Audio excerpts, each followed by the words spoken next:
warahmatullahi wabarakatuh. Alhamdulillahirabbil alamin wassalatu wassalamu ala asyrafil anbiya'i wal mursalin wa ala alihi wa sahbihi ajmain.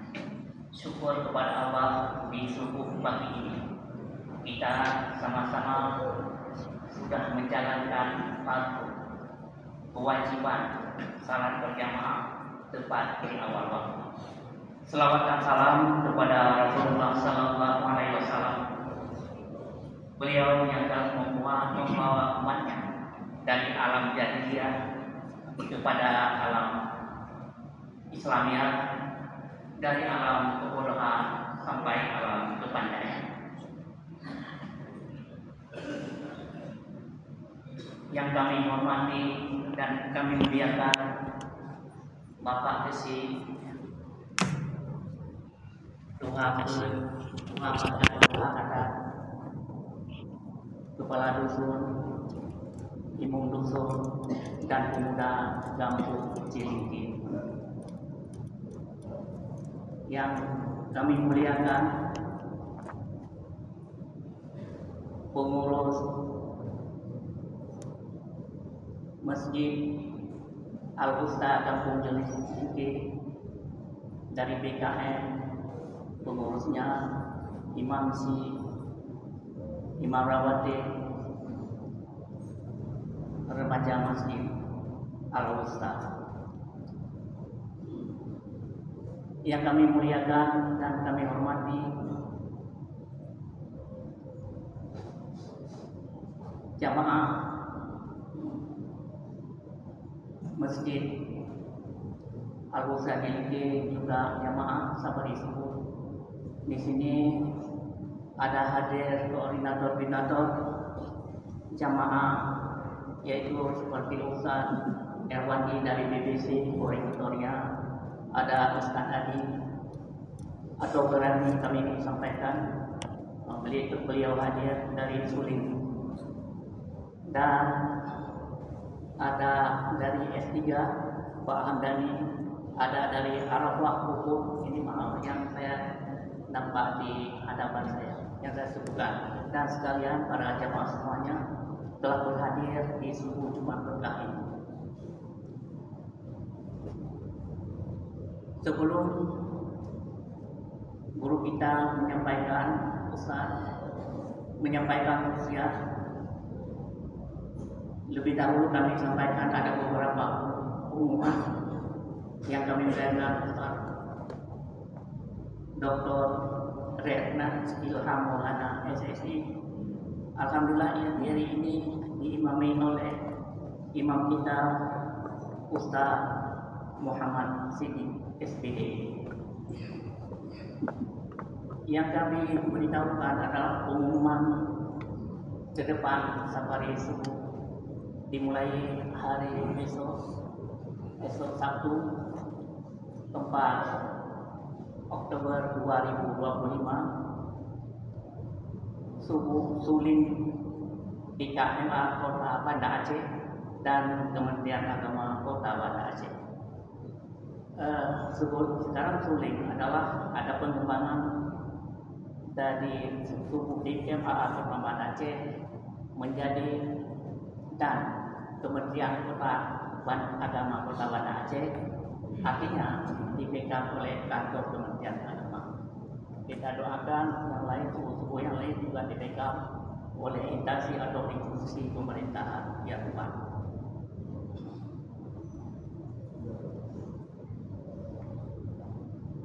Besok subuhnya di Masjid Sabil Jannah Kampung Doi, penceramahnya Aufa Safrina Saputra. Besok di Masjid Sabil Jannah Gampung Doi, Kecamatan Legaring, penceramah insyaallah Ustaz Aufa Safrina Saputra. Dan untuk safari subuh Sabtu atau S3 tempat Masjid Kuwah, Jalan Singgah Mata, Kampung Sukaramai, Lower, Kecamatan Baitur Rahman. Penceramahnya adalah Ustaz Gamal Ahyar. Dan hari berikutnya adalah hari Ahad tanggal 5 bulan Oktober 2025. Yang pertama BBC tempat Masjid Al-Jihad Gampung Cilingki. Penceramahnya adalah Ustaz Khairul Rafiqi. Besok safari subuh juga akan menyerahkan rumah kaum duafa yang ke-11. Selanjutnya akan melaksanakan yang kedua pasukan. Untuk Arafah tempat di Masjid Bau Salam, Kampung Lampase Aceh, Kecamatan Merasa. Penceramahnya adalah Ustaz Maula Muhammad Umar atau Bukuji. Sedangkan safari subuh Jumat Berkah tanggal 10 Oktober 2025 mengambil tempat di Masjid Al-Jihad Gampung Cilingki. Penceramahnya adalah Ustaz Abi Daud Hasbi. Di sini kami sampaikan kepada jamaah juga, ada beberapa komunitas yang tumbuh seperti S3 itu tumbuhnya dari YouTuber, membuat satu komunitas menjadi jamaah, padahal yang ramai mereka itu. Sama kejadiannya BBC tahun 2010, ada 14 pemain bulu tangkis, maka membuat satu komunitas. Jadi nggak kita sangka komunitas ini jadinya dari mana. Jadi kita bersyukur. Sekarang ada lagi jamaah subuh karisma yang dipelopori oleh Kemenang Kota Banda Aceh, tapi sebulan sekali ya. Kemarin di Masjid Oman Lampre. Jadi kita dukung, kita bersemangat ini. Jamaah kita koordinator ini sudah ada. Jadi kita jangan nggak bersemangat pada itu. Ada lagi ini Pak Iwan dari Indapuri. Dia selalu ada. Saya lihat di mana-mana komunitas seperti subuh Banda Aceh ada. Bukan dia aja yang datang siap, beliau aja. Sampai membawa orang satu mobil muat 6 orang, dia bawa semuanya. Kalau mungkin ada yang muat 10 orang, dia muat lagi tapi mobilnya nggak muat kan. Mobil dia kapasitas 6 orang. Tapi kita apresiasi, itulah penegak salat subuh. Kita menjadi contoh bagi kita semuanya. Di sini kami sampaikan juga bahwa jamaah ini ada benefitnya masing-masing. BBC benefitnya membuah kaum rumah duafa. Sulinti kami membagi-bagi sedekah kepada anak yatim. Itu benefitnya. Jumat Berkah sujud tilawah. Suling S3 dari YouTuber, dia komunitas yang hebat. Mereka bisa artinya mengeksplor ceramah-ceramah ini lewat YouTube. Bukan kita dengar ceramah aja. Sedangkan untuk gerakan pemuda subuh sudah ceramah di masjid bahwa jamaah-jamaah ke kedai kopi untuk membahaskan ke masalah utama. Jadi itu benefitnya. Terakhir hormatan kami kepada pengurus subuh Jumat Berkah, pembinanya Ustaz Abda, Ustaz dan pengarahnya ada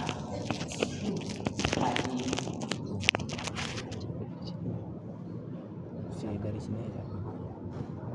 Haji Heri Julius Esos MM, beliau hadir. Ada Bapak Ibrahim Laut, alhamdulillah pengurus Hani hari ini datang. Kita doakan Jumat Berkah ini sukses dan makmur.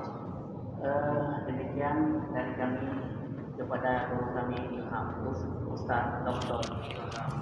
Red Ilham Maulana Ilham Maulana kami berkata wabillahi taufiq wal hidayah. Wassalamualaikum warahmatullahi wabarakatuh.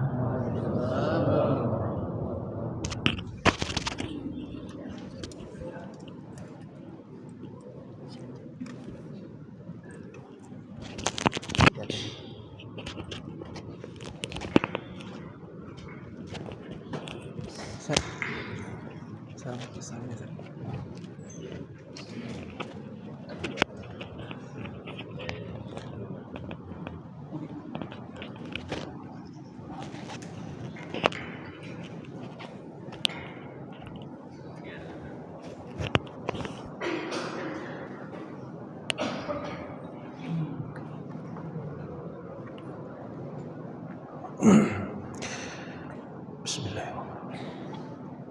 Assalamualaikum warahmatullahi wabarakatuh.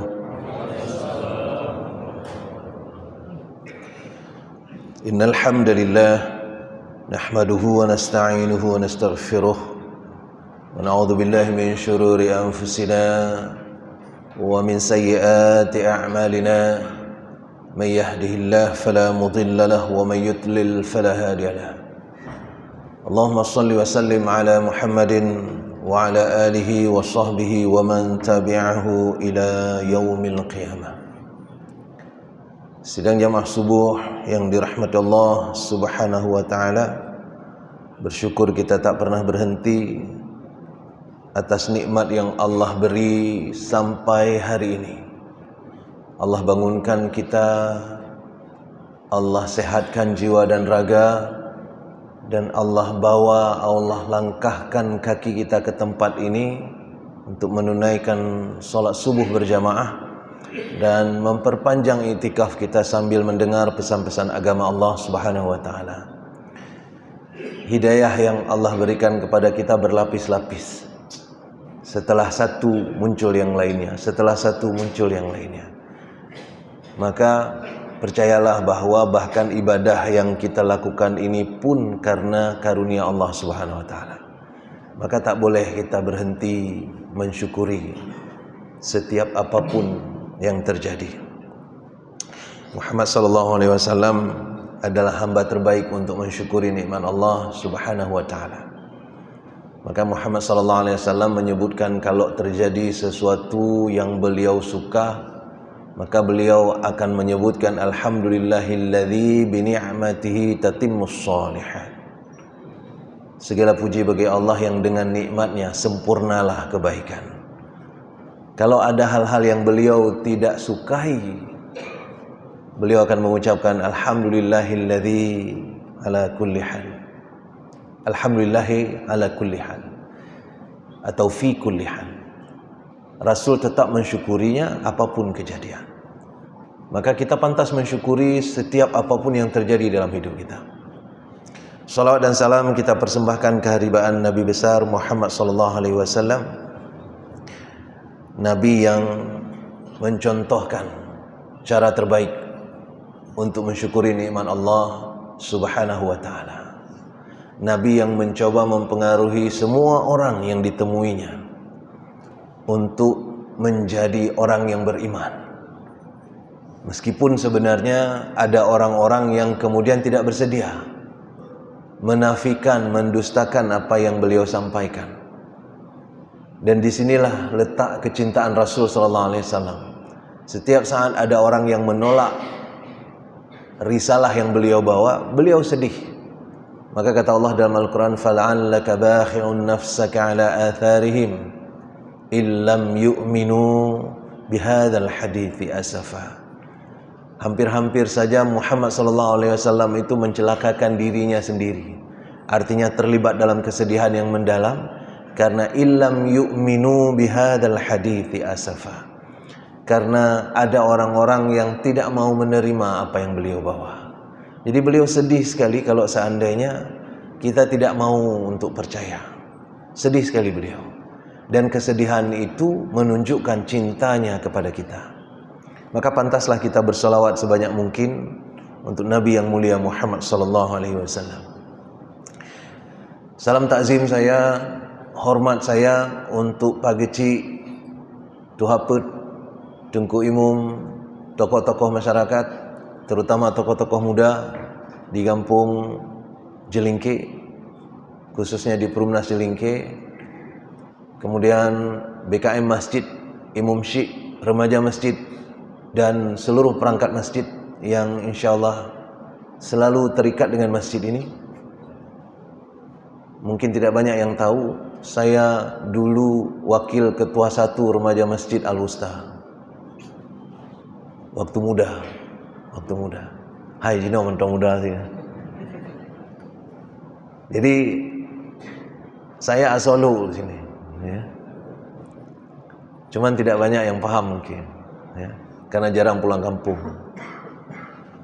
Dan salam takzim saya untuk para pengurus subuh keliling, teristimewa Jumat Berkah yang mengorganisir acara ini. Tetap semangat walaupun kadang-kadang tidak banyak yang membersamai. Saya salut sekali dengan Ustaz Salam. Beliau tidak pernah hilang semangatnya, ya. Dan itu berkali-kali saya sampaikan kepada orang-orang tentang yang ini. Pantas kita tiru. Dan yang beliau sampaikan tadi sebenarnya adalah netral itu, normal itu. Bahwa bertumbuh semangat orang-orang subuh keliling ketika ada yang memulai. Kenapa? Karena manusia sebenarnya ada salah satu sifat yang hari ini anak-anak muda menyebutnya dengan FOMO. FOMO itu adalah fear of missing out. Takut ketinggalan. Igok kai ja, tengok putra dong lo. Kayak gitu. Igok kai pegat, putra preh lo. Tak pegat aja biar enggak apa kali, ya kan? Jadi itu terjadi di mana-mana. Istilahnya. Mekalan-kalan, ya. Menyoka cicak kataru, menyoka sidro kamandung, ya. Jadi itu menular dia, contagious dia, menular dia, akan memberikan efek yang besar kepada orang-orang. Dan itu bukan saja tentang subuh keliling yang kita ceritakan, tapi juga tentang semua perbuatan kita sebenarnya juga menular. Apalagi kita meniatkan untuk menularkannya. Dan itulah yang dilakukan oleh Muhammad SAW. Beliau diutus untuk menularkan kebaikan. Maka dakwah yang beliau sampaikan itulah kuncinya. Kenapa kita hari ini berislam. Orang-orang yang beliau bina itu semua beliau masukkan semangat dakwah dalam hati mereka. Jadi pada masa itu tidak ada da'i, tidak ada penceramah pada masa itu.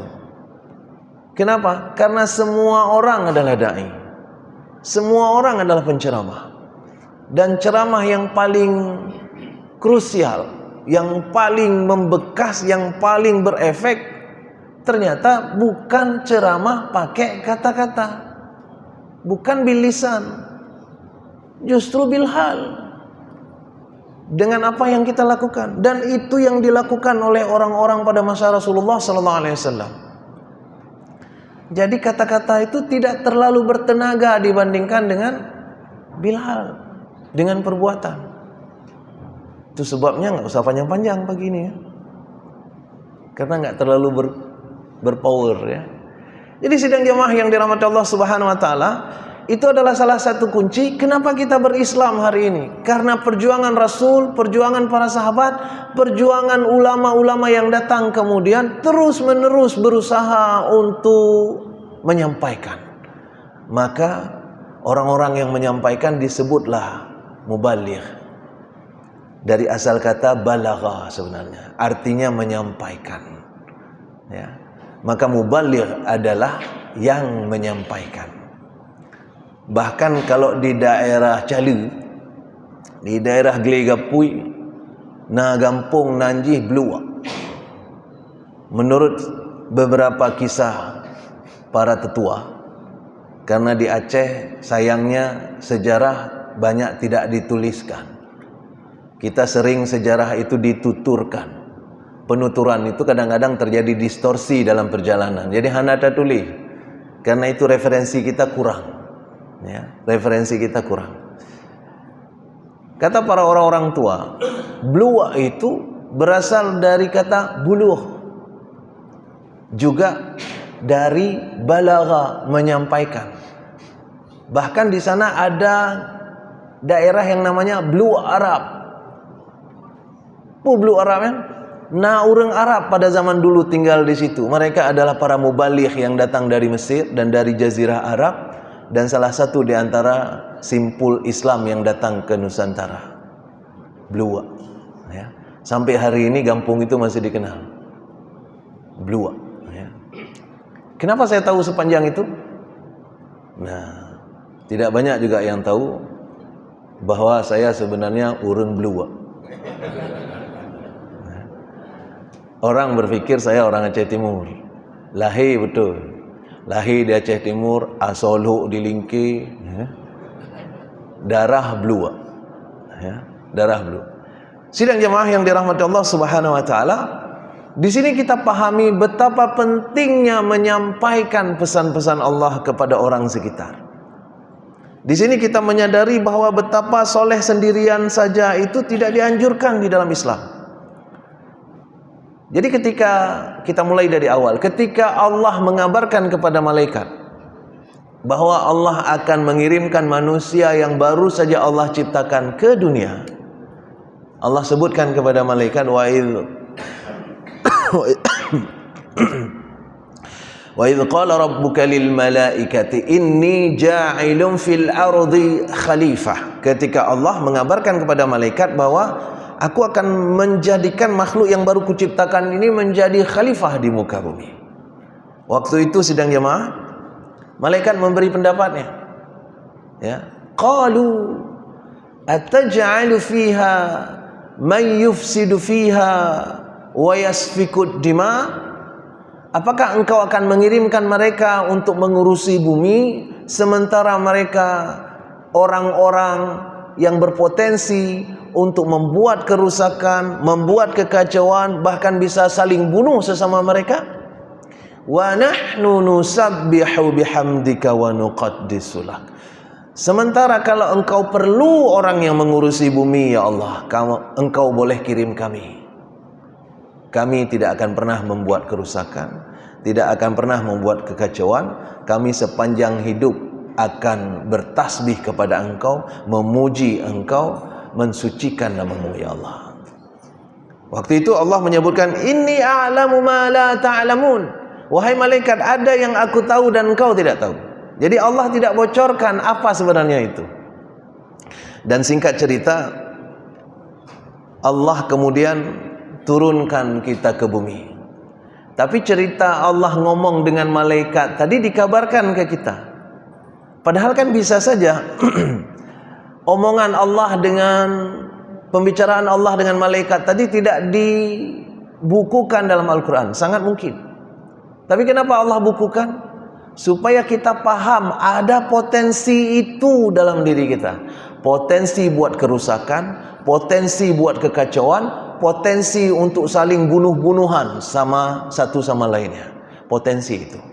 Lalu Allah kirim kita ke bumi. Kemudian Allah suruh kita untuk mengontrol diri supaya jangan buat rusak, jangan bunuh-bunuhan, jangan buat kekacauan.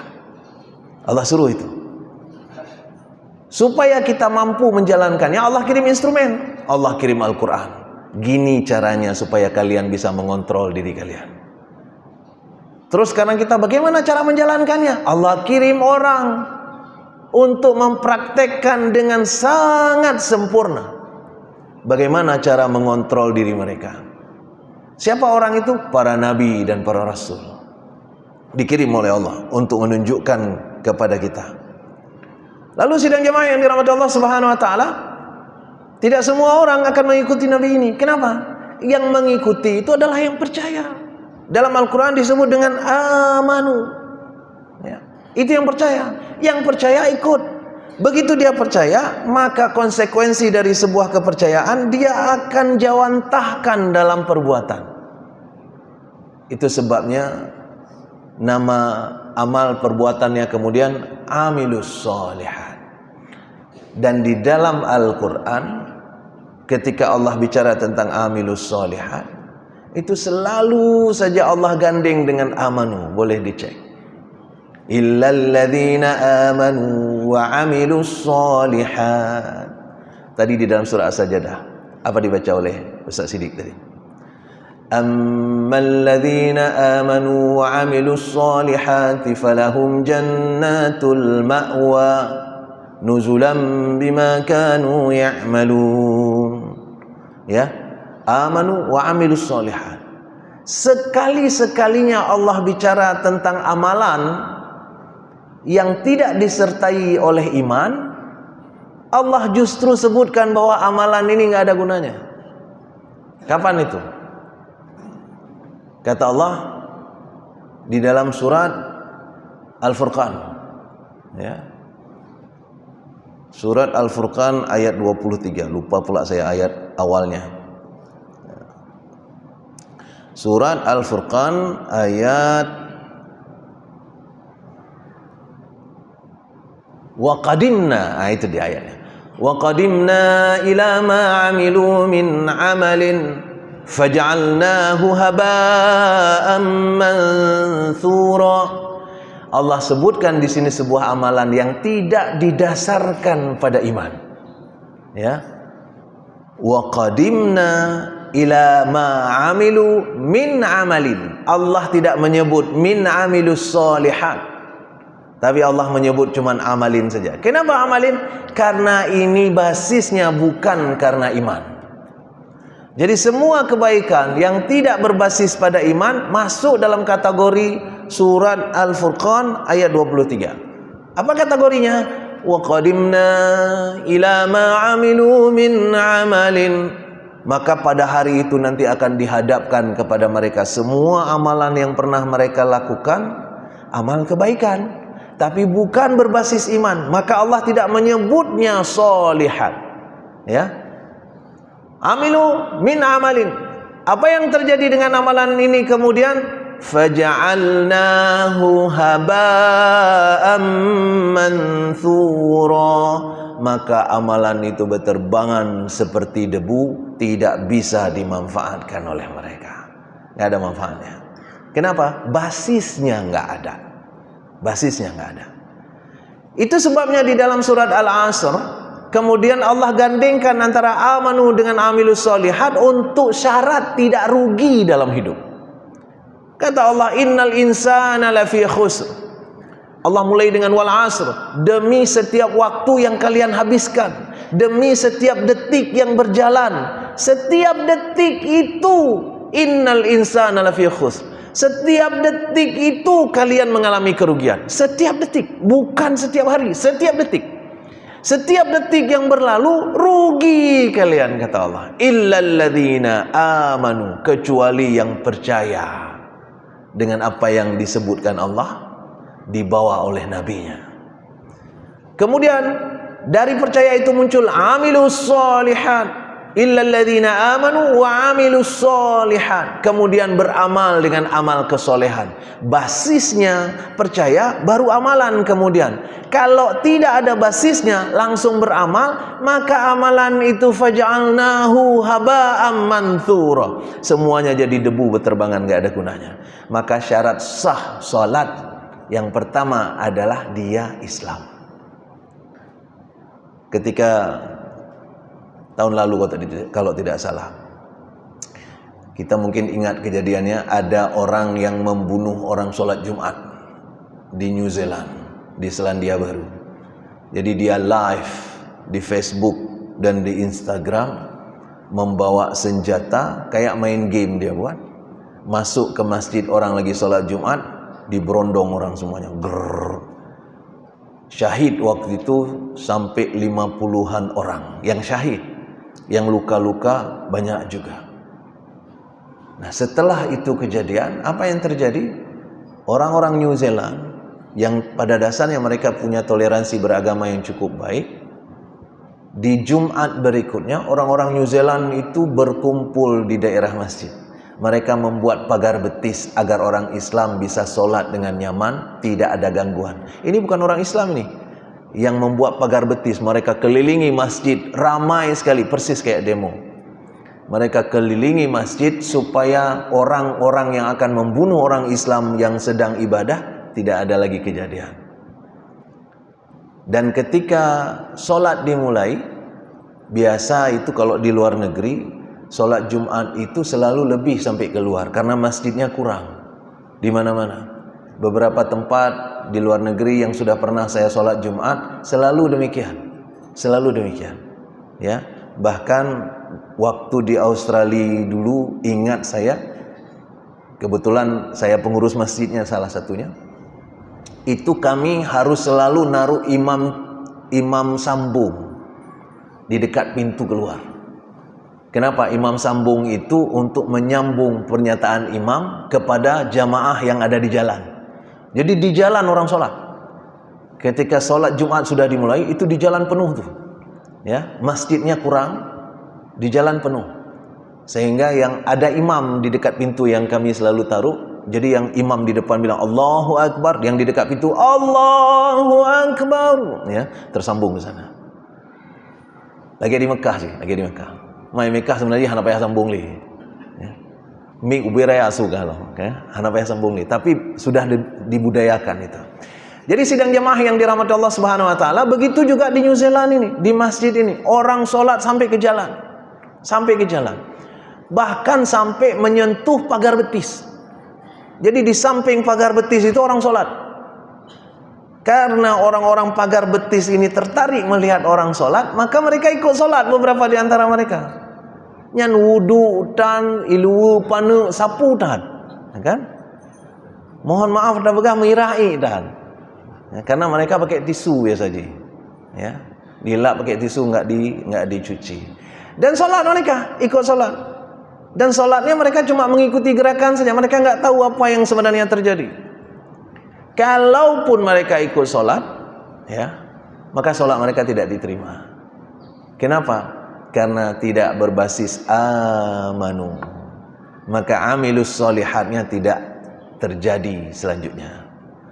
Jadi sidang jemaah yang dirahmati Allah Subhanahu wa taala, itu sebabnya di dalam surat Al-Asr Allah pasangkan itu amanu wa amilus sholihat, karena itu satu paket sebenarnya. Satu paket. Dan ternyata juga bahwa soleh sendirian itu belum selesai, karena soleh sendirian itu belum menyelamatkan kita. Bayangkan kalau kita jalan dengan penuh kesadaran untuk mematuhi peraturan lalu lintas, tapi sendirian kita, orang lain nggak patuh, kita yang patuh. Waktu lampu merah nyala, kita berhenti di lampu merah, patuh peraturan.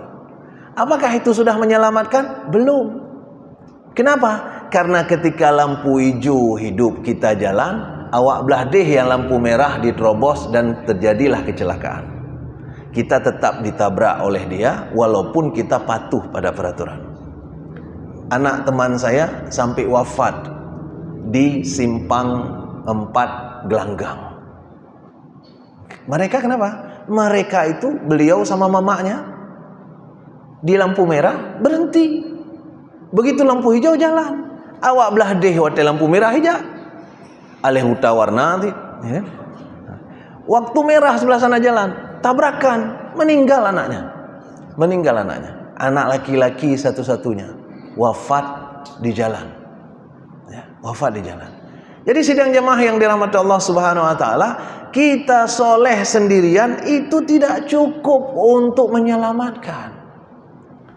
Karena kalau ada orang yang berbuat agak aneh, kita juga akan mendapatkan efek negatifnya kemudian.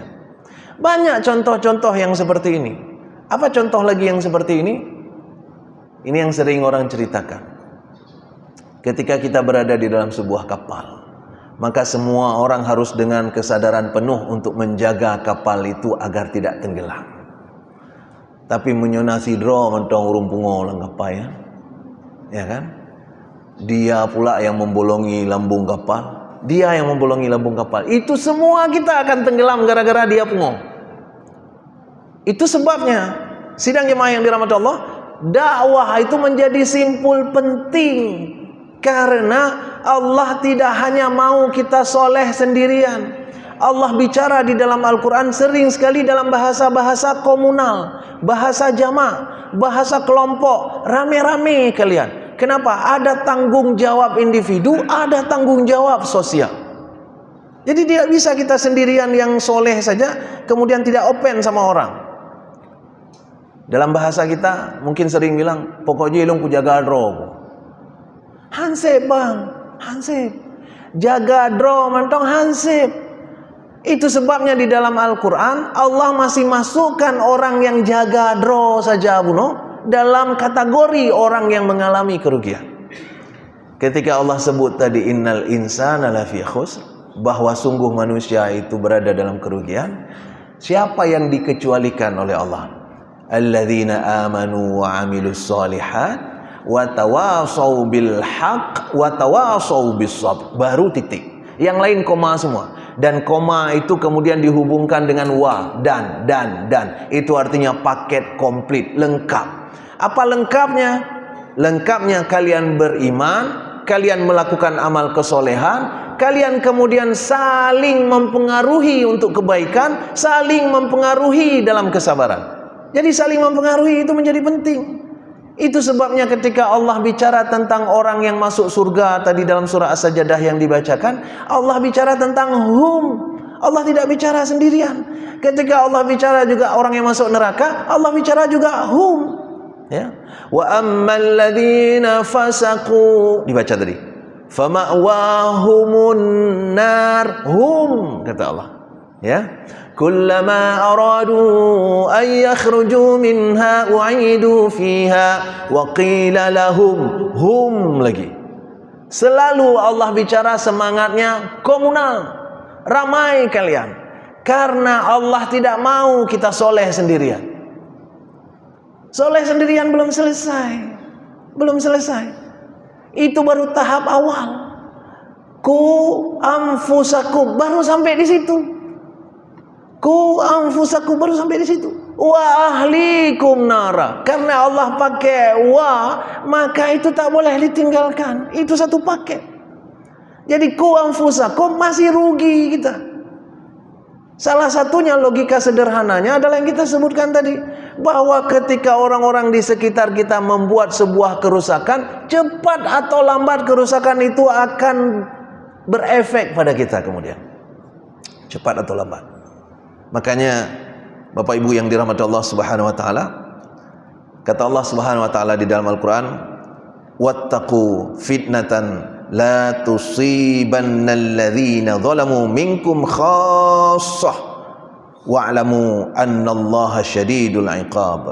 Kata Allah Subhanahu wa taala, pelihara diri kalian dari bencana, dari fitnah, dari kejadian-kejadian yang tidak kalian sukai, yang tidak hanya menimpa orang-orang yang zalim saja di antara kalian. Jadi ketika kejadian itu sudah datang, kita digulung sama Allah. Maka kalau ada orang yang kemudian berbuat sesuatu yang tidak benar, kemudian kita tegur, kemudian dia mengatakan kau roh urusan roh ke? Apa jawaban kita? Kah urusan ke? Ya. Mereka fikir apa? Karena menyogegulung kah oleh Allah keke gegulung. Ya. Karena orang seperti ini dia kira agama ini barang pribadi. Enggak.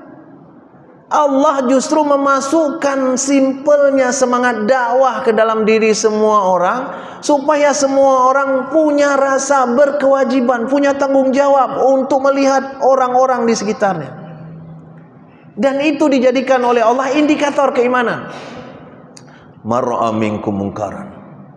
Siapa yang melihat sesuatu yang mungkar, falyughayyir biyadihi, maka hendaklah dia melakukan sesuatu dengan kekuasaannya. Fa illam yastati', tak mampu dia lakukan dengan kekuasaannya, tak punya kuasa dia, fa bilisani, maka katakan sesuatu dengan lisannya. Fa illam yastati', tapi dia enggak mampu juga melakukan itu, fa biqalbi, maka lakukan dengan hati. Arti dengan hati apa? Dengan hati itu berarti bertahan untuk tidak ikut-ikutan berbuat yang demikian.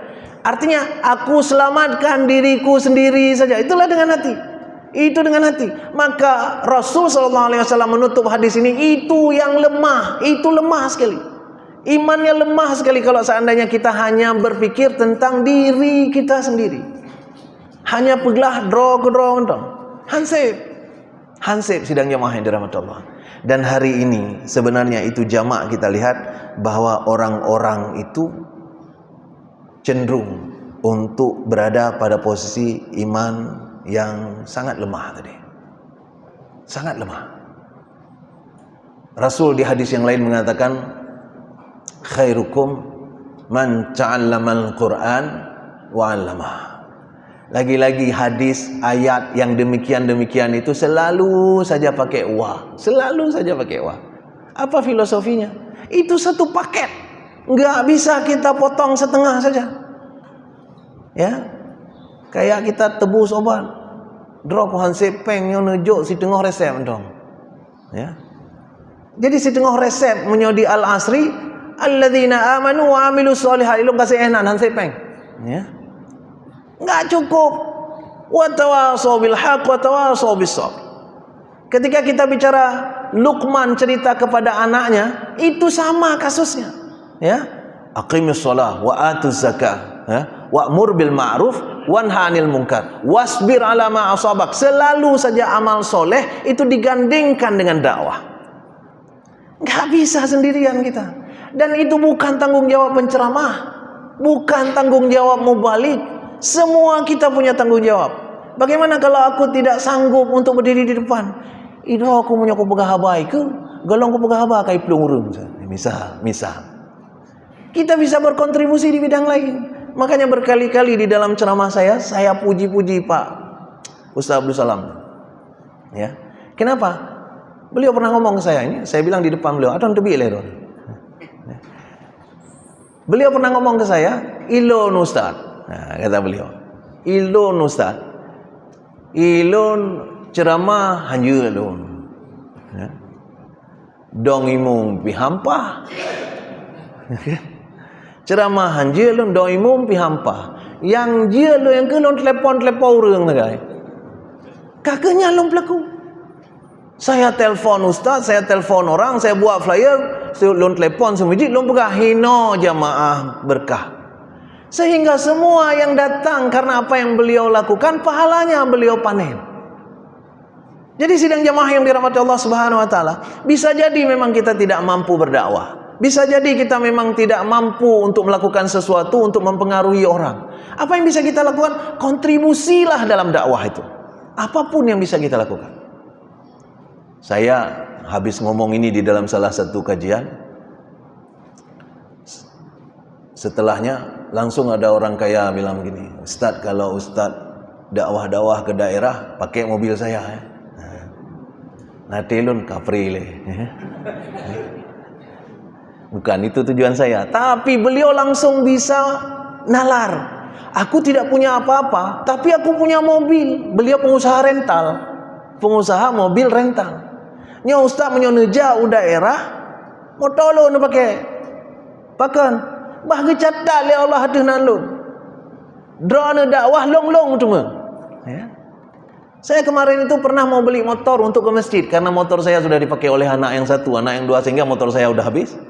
Sehingga saya sering sekali mau ke masjid itu harus keluarkan mobil. Kan oh teh nan aja motor pada suum motor bengong-bengong ya.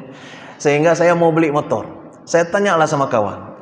Ya, saya tanya sama kawan, saya mau beli motor satu, yang jelek-jelek pun nggak apa-apa, mau ke masjid aja, untuk ke masjid. Apa kata dia? Untuk ke masjid Ustaz, untuk ke masjid. Ustaz, saya kasih motor. Saya kasih motor Ustaz. Mau Ustaz pakai? Kenapa dikasih? Karena Ustaz ke masjid. Karena Ustaz ke masjid. Saya cuman sempat sekali-sekali ke masjid. Kalau motor saya ikut ke masjid setiap saat Ustaz pergi, kan menutupi apa yang saya nggak sanggup. Yang cerdas beramal nanti. Ya. Dan itu benar. Artinya apa sidang jamaah yang dirahmati Allah Subhanahu wa taala? Mari kita kontribusi untuk dakwah, karena kalau enggak, yang pertama kita nggak dapat apa-apa. Ya. Yang kedua, orang-orang yang berbuat kejahatan itu cepat atau lambat efek buruknya akan sampai kepada kita. Jadi ini bukan sekedar cerita tentang ngumpulin pahala. Dakwah ini tentang menyebarkan Islam. Ya, ini tentang membuat kehidupan lebih nyaman. Ada banyak sekali orang-orang yang mengatakan, ini ada orang tua, orang tua mahasiswa waktu saya di Jerman. Orang tua mahasiswa sampai ke sana, kemudian kami bawa jalan-jalan. Apa kata beliau salah satunya? Hino mangat, ada langkawan rame raja hangga doh dompet. Coba bayangkan. Itu kata-kata itu tuh dalam sekali. Hino mangat, ada tajak langkawan rame hana gadoh dompet. Itu maknanya apa? Menyoba tanyo sidro tajak gadoh. Ya. Apa masalahnya? Karena ada orang-orang yang di sekitar kita yang tidak berada di jalur yang benar, dan itu akan membawa kerusakan kepada kita. Ya. Saya pernah jalan di atas jalan di Jalan Punani Bakui. Jalan sekarang sudah dihubungkan dengan jalan lurus ke Limpu, ya. Lewat jembatan Coiri kan ada jalan Bakui. Kecil jalannya itu, nggak besar. Saya jalan pelan-pelan saja di sisi kiri. Tiba-tiba ada mobil dari sana, Mitsubishi yang pick up itu apa namanya tuh, L200 entah gitu-gitulah ya. Mitsubishi pick up double cabin itu ngebut luar biasa, tapi kemudian meleng-meleng dan hampir nabrak saya. Saya cepat-cepat ke pinggir. Artinya apa? Saya nggak ada salahnya. Saya berada di jalan yang benar. Saya lakukan semuanya dengan baik dan benar. Tapi kalau ada satu orang saja yang tidak terdakwahkan, kita bisa celaka. Itu sebabnya sidang jemaah yang dirahmati Allah Subhanahu wa taala, penting untuk memiliki sensitivitas dakwah.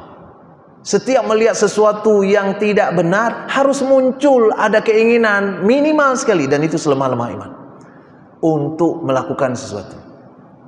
Apa contoh yang paling sederhana? Tiap malam kita lihat anak-anak muda membonceng pasangannya di belakang dan peluk-pelukan di atas motor, dan kita tak buat apa-apa. Kita, Pak. Di lampu merah di samping mobil kita dia parkir. Ya, lengkap dengan tangannya kemana-mana. Sudah jelas itu bukan suami istri. Karena kalau suami istri hana meceh dia pubuk di atas kereta. Ya, irmoh lebih wate kalau suami istri.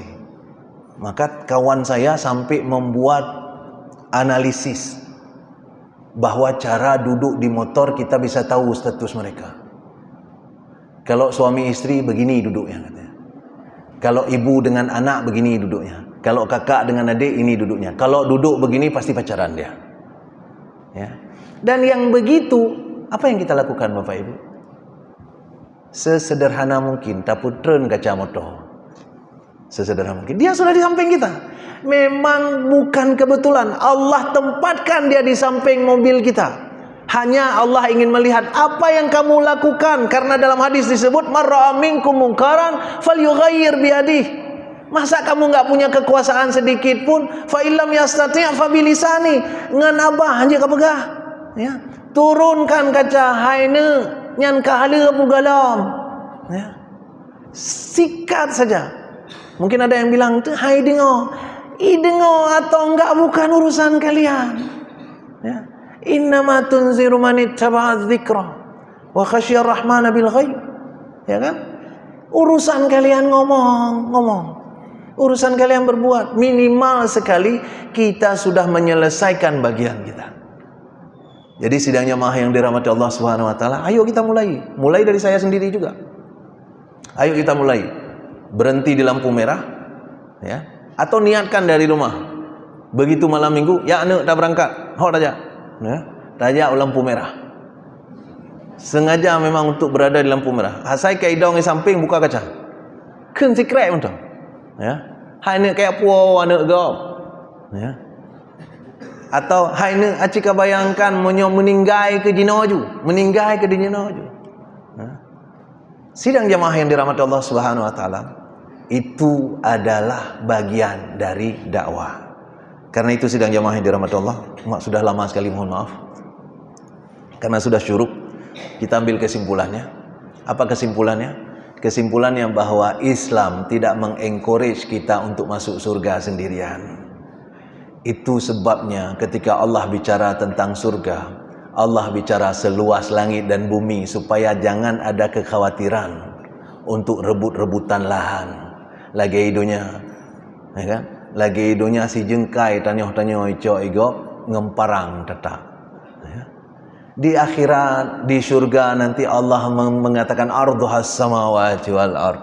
Itu luasnya seluas langit dan bumi. Jadi kalau kalian masuk rame-rame pun muat, cukup tempat, hana perle untuk mengkarak-karak.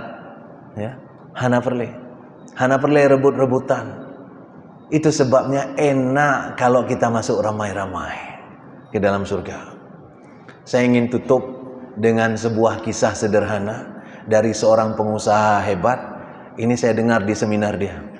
Pengusaha hebat Indonesia, salah seorangnya, kalau naik pesawat dia selalu naik kelas bisnis. Dan kelas bisnis di pesawat itu biasanya ditameng oleh tirai, ya kan? Mencoba Garuda na dinding kecil, hanya na tirai yang membedakan antara kelas bisnis dengan kelas ekonomi. Yang bisnis dengan kursi enak, pelayanan enak, yang di belakang sempit-sempitan gitu, ya kan? Ada pejobu, piroi, macam-macam. Kalau yang di belakang, ya. Tapi yang di depan itu orang kaya tidak ramai. Jadi yang duduk di bisnis itu dia bilang dia sering sekali sendirian di tempat bisnis. Sering kali sendirian. Dan dia bilang dia sering sekali iri ketika mendengar orang-orang di kelas ekonomi bicara dan ketawa besar-besar. Awaknya ike midro aku, ya. Jadi kita masuk surga kalau sendirian pun gak enak. Sehingga waktu itu apa dia bilang? Saya sejak itu berazam untuk membuat orang kaya lebih banyak. Bukan untuk membuat mereka senang, untuk membuat saya punya kawan di kelas bisnis. Jadi kita perlu kawan di surga. Kalau kita masuk sendirian gak enak juga. Maka jangan soleh sendirian. Ajak orang ramai-ramai. Masukkan semangat dakwah dalam hati kita, supaya orang-orang lain terpengaruh juga di jalan yang benar. Mudah-mudahan ada manfaatnya apa yang kita sampaikan. Mohon maaf jika kepanjangan. Kita bermohon kepada Allah untuk mengampuni kita atas segala kesalahan dan memberi kita semangat yang kuat untuk dengan azam yang kuat mendakwahkan kebenaran dan kesabaran kepada orang-orang. Subhanakallahumma wa bihamdika asyhadu an la ilaha illa anta astaghfiruka wa atubu ilaik. Assalamualaikum warahmatullahi wabarakatuh.